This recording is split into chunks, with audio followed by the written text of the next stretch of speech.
Holy smokes, we have some huge, disturbing news where Zohran Mamdani gets hit from every direction from the gap closing in. The New York Times calling him out. Unearthed footage showing a completely different Zohran that we have ever seen before, and more on today's episode of the Adam C. Moreno Show. So like, subscribe, and let's unpack this.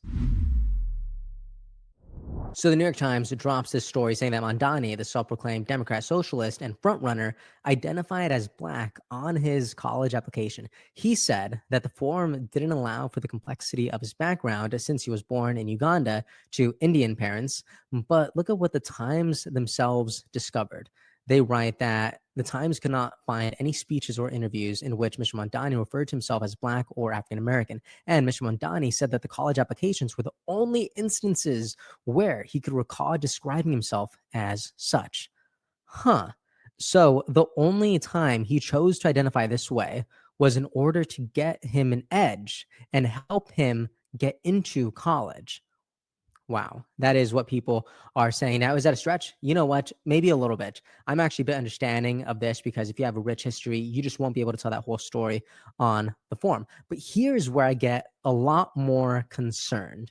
Look at this, because just as that story is blowing up, an old interview with his mother, she was talking about Zohran, and she said that he's not an American at all. Look at this. The mother of New York City socialist mayoral candidate Zohran Mamdani refused to call her son American and used the language some view as derogatory towards the U.S. in a resurfaced 2013 interview. The mother says he was born in Uganda, raised between India and America. He thinks of himself as Ugandan and as an Indian. So now this is when I get a bit more concerned, because now we have the guy who wants to run New York City, the epicenter of finance and immense influence for American culture. This is now going to be ran by a man who doesn't even identify as an American. That's weird. I'm sorry. You can honor where you're from, Uganda, and still love where you've chosen to be, which is America. Because if you're going to lead Americans, you better love being one of us. I don't think that's a hot take.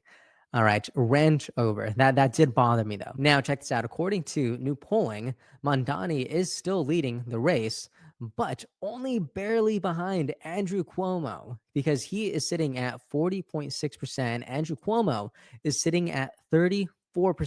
Curtis Sliwa, Republican, is sitting at 24.1%. So I actually think that this race is getting a lot tighter. Andrew Cuomo just tweeted this out this morning saying that the gap is closing fast. We can feel it on the ground everywhere, from the Bronx to Staten Island. At this rate, we will win the race. Holy smokes. And it's not just Cuomo as a candidate trying to rally people up, but people on the streets are saying the same thing. Look at this.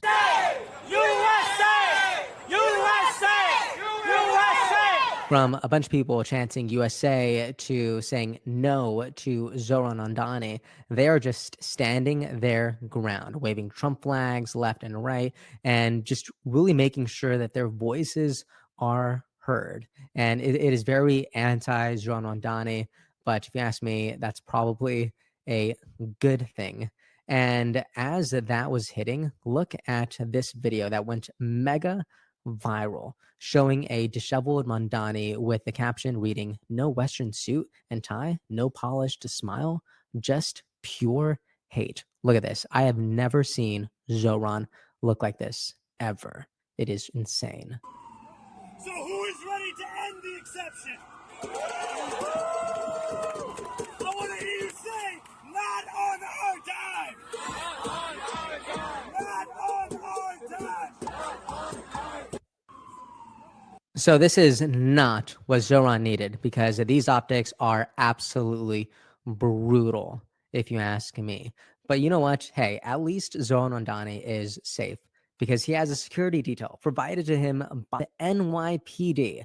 Look at him talk about it. My life is sadly not the one that it was. There are far more threats, and with that comes precautions that I wish I didn't have to take, though they are also precautions that I'm immensely grateful for, especially in the example of the NYPD detail that I have here in New York City. Now, why is this incredibly ironic? Well, it's because he has historically been one of the loudest voices calling to defund the NYPD. You can pause and read all this, but I'm telling you, the list just gets so longer and longer because he has said it time and again, defund NYPD. We need to defund the police, defund and dismantle. Yes, police protection for me, but not for you. That is Mamdani's strategy for 2025, and it is just ridiculous. And that's not all for hypocrisy by Mamdani, because Michael Rappaport, the actor, posts pictures of Zohran blowing the gate wide open on the hypocrisy and the lies that he is working class. He says, how's a so-called working class mayoral candidate like Zohran Mamdani eating at Omen Sushi tonight, one of the priciest joints in NYC? This clown lives in a rent-stabilized apartment in Queens, but dines like a diplomat on a Qatar-funded per diem. Who's paying for that Toro? Zohran the moron? You ain't working class. You're fraud class. My goodness, calling him fraud class, not working class. Guys, this did over 16 million views. And I think it did that many views because this is a lot bigger than policy. This feels like character. You cannot be preaching socialism and eat $200 rolls in Soho that same night. I will say this, though. Outside of the hypocrisy, I hope he had a lovely dinner with his wife. I really do. I think that's sweet. Like, men, take out your wives to dinner. This is a message for all the men out there. Take out your ladies to dinner. Come on, all right? Don't get outclassed by Zohran Mamdani, okay? They deserve it. And the last thing I wanted to share was Zohran saying just the most delusional thing I have ever heard. He said that if he wins, people won't leave. They will actually move to New York City. Unbelievable. Look at this. How concerned are you, though, that people and companies will leave New York City and significantly reduce the tax base, which you want to use to pay for all the things you have behind you? You know, I often go back to the statistics that look into this question in previous years. And the Fiscal Policy Institute here in New York City did a study that found that the top 1% leave at 1/4 the rate of other income brackets in New York City. And when they do leave, it's often to other high tax states, as they're described, as well as for the reason of quality of life. I say all this to say that I'm confident that New Yorkers will choose to not only remain here, but also that others will choose to join us in this city. And I also know that it's my responsibility that for every single dollar that we spend, that it is a dollar that New Yorkers look at as a dollar well invested. Because I know for far too long, when New Yorkers have looked at the New York City budget, they are not convinced in the way in which this money is being spent. And it's my job to show that every single one of these dollars will transform quality of life for every New Yorker, no matter how much money they're making. Very pretty words from Zohran.